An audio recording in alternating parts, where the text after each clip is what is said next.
To replace a numbered passcode with a lettered one, go to your iPhone's settings, General, Passcode Lock, and turn off the Simple Passcode setting. A screen will now appear to change your passcode, attached with a full QWERTY keyboard.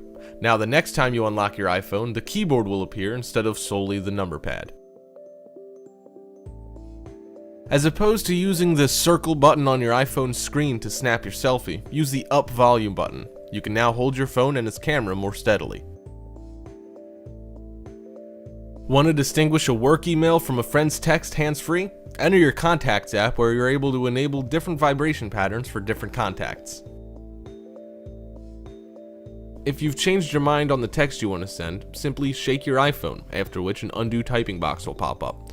Alternatively, if you've changed your mind after hitting undo, shake your phone again for a redo typing box, and then make up your mind. If you ask Siri, what flights are above me, or planes overhead, she'll show you a chart showing each plane's flight number, its altitude, and its angle. It's pretty cool.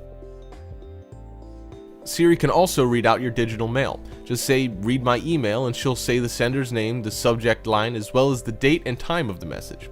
Other voice commands include read my latest email, or you can ask, do I have email from, and then say the person's name. Now I don't know about you, but hitting the shift arrow for each letter is really annoying. You can turn it on for all subsequent letters by simply double tapping the same shift key. If that doesn't work, go to your iPhone settings, then general, and then keyboard, and ensure that the caps lock option is enabled. For years, I've always wondered why my iMessages don't allow me to view their timestamps. Well, it turns out they do. You just have to touch and drag the message bubbles to the left, and there it is. This is something else you probably didn't know your iPhone could do. When you need to start a new sentence, double tap the space bar and it'll add a period and a space for you. The iPhone is known to have battery depletion issues. For some consolation, you can actually charge your phone faster if you turn it on airplane mode while charging.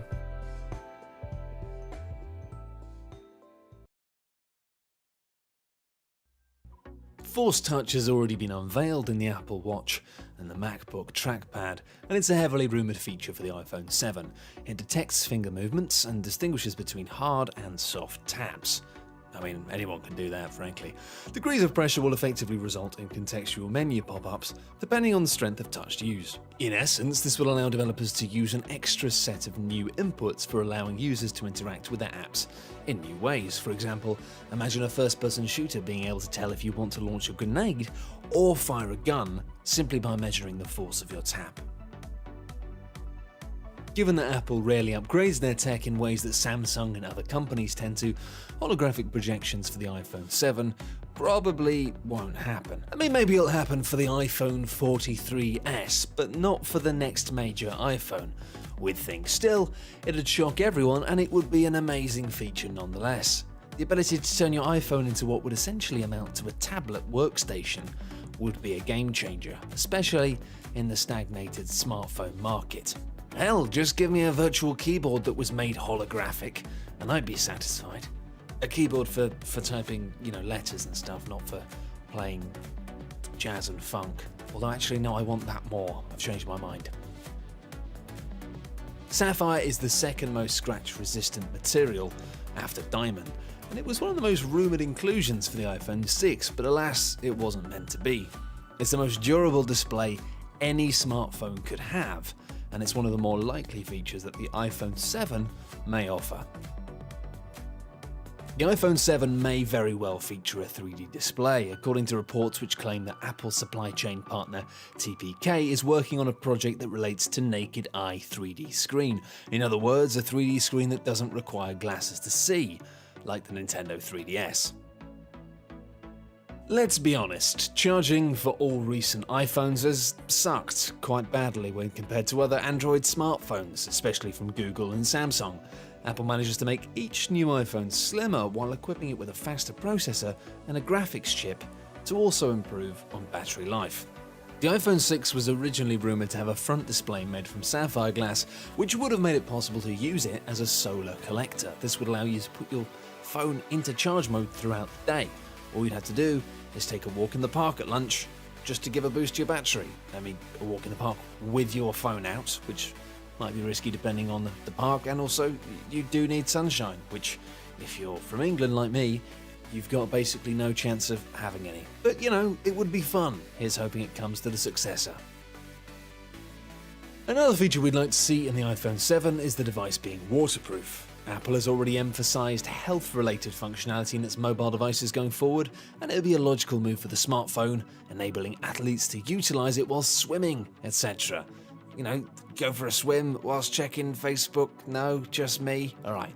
Since the iPhone has no removable back panel, the ports should be the only thing that need to be sealed off. And considering the fact the latest MacBook seems to be decreasing the number of ports and entries on it, maybe it just won't be any pretty damn soon.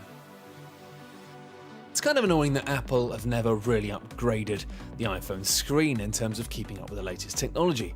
With the iPhone 7, we're expecting the company to deliver a possible 4K iPhone 7 plus phablet, or at the very least a quad HD iPhone 7 plus and a full HD iPhone 7.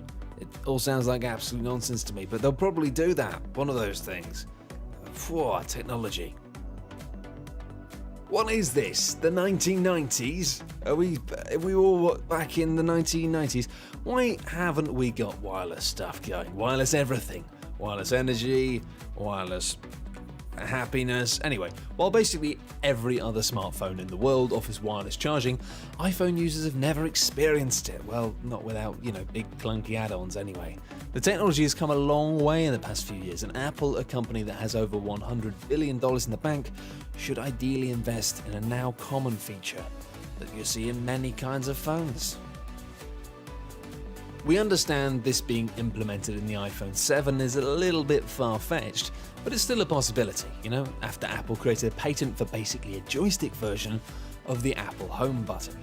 The button would essentially expand into a mini joystick that could be moved around in order to control various activities on the screen.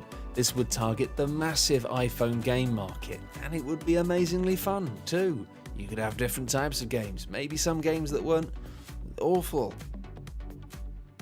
The laser keyboard feature has been rumoured ever since the original iPhone was released. Imagine the iPhone 7 comes equipped with a laser keyboard and, better yet, a holographic projector. Now we're talking. It may be a long way away, but at least Apple acknowledges that there's some appeal here. They have a patent for a projected keyboard showing how the system might work with a laser projected keyboard built into an iPad. Maybe one day, my personal dream of playing Grand Theft Auto 6 anywhere via the iPhone 7 whilst playing jazz music on a holographic keyboard with a joystick feature and an inbuilt projector could become the reality that currently is just a dream. But knowing Apple and the fact that that's kind of ridiculous, probably not.